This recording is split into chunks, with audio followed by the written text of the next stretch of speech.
And then just to answer, sorry, to help you, just another counterpoint.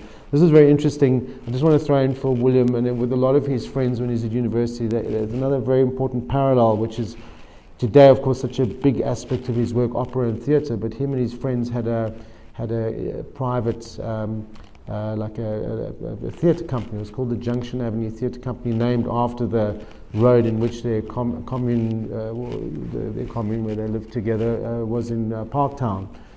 And I remember, I actually couldn't believe that you wrote to your father. I looked at a letter. I don't know what he thought. But they'd been actually quite successful, the play, and I can't tell you exactly which one now, but it was in 1980. And they'd got a check, and they'd done all the sets. William largely did the sets with Stephen Sack, and he did all the posters, and they tried to, in other words, keep the cost down. They could do most of it in-house. But it had gone very well. I think it had gone down to Cape Town as well. But the full monies they got after expenses and so on was like 137 Rand 50. And then William glowingly wrote to his father and said, you know, we've done so well and we've got this check, but you know, there are actually 13 of us. So we're actually dividing the 167 Rand by 30. And I think this is what I got. I remember the figure was 12 Rand 68. I don't know what Sydney and what your father thought in London at the time. My father was always very skeptical of these works. He would say, for example, when I said, I'm doing this project of Wozzeck with the Handspring Puppet Company, and we're doing the vacancy, and he'd say, well, I'm not saying that it's impossible to do Wozzeck as a puppet production. I'm just wondering why it's necessary. And then I had a friend who was a singer who was working on a project, and she met my father for the first time, and he said, oh, Joanna, what are you doing with William's project? Said, well, I'm singing the Berlioz song, the Spectre de la Rose, but I sing it backwards. And my father said, oh. He said, just remind me what it was that Berlioz got wrong when he wrote it frontwards. And then I say, well, that's why I became an artist, because it's not necessary. But William, can I ask, just to follow on, I mean, do you remember a time at any point, let's say it's 1980, or maybe you're 25 or you're 20, was there ever any sort of concern? Because obviously when you start out, I mean, you really struggled. I mean, not because you weren't good, you struggled, but did they ever sort of sit you down and sort of, or anything like that, or they just allowed you to? No, I think there were two things. One, it was relatively cheap to live in Junction Avenue at that time. And secondly, I had a wife who was a doctor, who was getting, I think, 300 rands a month as an intern. And then it went, you got five, I mean, a fortune. We were getting, I think I was paid 17 Rand 50 at the Art Foundation for teaching etching. And because you were paid according to how many students you had. And so this is, in that sense, there was never an anxiety about. It was also a question of what it is to be a child of the white bourgeoisie in Johannesburg. You knew that if I didn't sell anything and there was no money, I was not going to go hungry. There'd be a place to stay. There'd be food that would come in. There would be money that would come in, which is not the case of a lot of younger black artists, where if they don't sell the work, there is no other family that's going to say, yes, we can pay for you for the next 6 months. So I'm aware of the layers and layers of privilege that have encased us here that way. But certainly having a doctor, it also meant that at a very young age we had a gold American Express card. We could have bought a Lamborghini if we'd wanted to go to prison for debt. Yeah. You sit down or stand and Yeah. start your artwork. What motivates you? Is it political? Is it social? No, it's the call of the studio. It's like there's an image, whether it's a tree or a still life, and there's enough to have some first impulse for it to start reaching the paper. So there may be a big thought somewhere, but that's really before I come into the studio. When I come into the studio, all of the large questions get dissolved into a series of, is it too dark? Is it too light? Where's the horizon line? Let's shift it down. Oh, let's work roughly with this cloth. Oh, this suggests this could come here.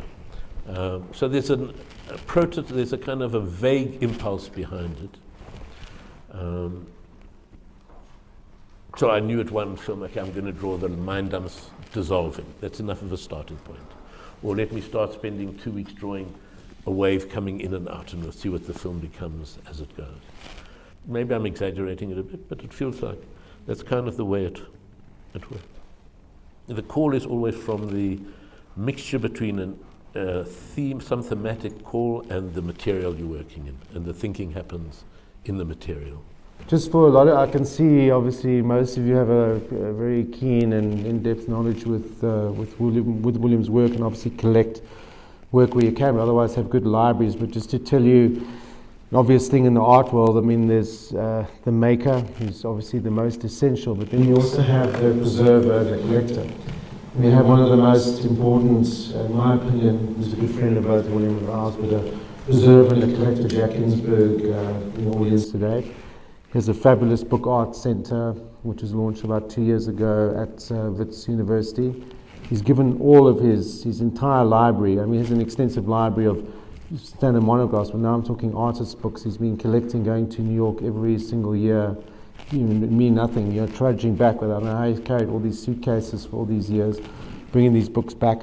But just to get back to the point, he's put together a show now that I think is probably not being seen anywhere in the world. I think there are 152, or something like that, 52 of William's books, but so mainly trade monographs and important exhibition catalogues.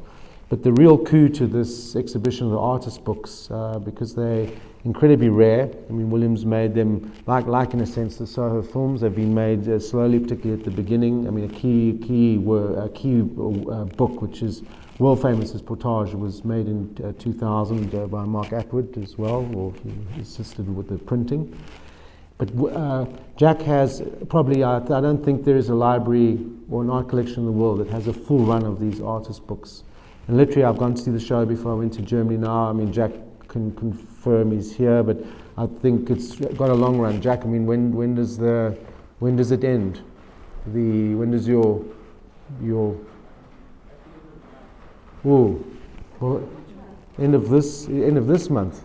You're not going to extend it? No. Well, just to tell everyone, I mean, it's really magnificent. All you got to do is visit Wits and Wham. And it really is incredible. Even for me, as someone who's really looked at William carefully for 30 years, there were things I hate to say, I hadn't seen or I didn't have, number one. But I mean, I learnt an incredible amount by looking at it, like any museum. That's its function, arranged in the way it was and curated in the way that it was. And it provides incredible insights, but also just incredible visual joy. So anyone who hasn't seen this, you'll never see the like of it again. Please go to the Jack Ginsberg Book Art Centre.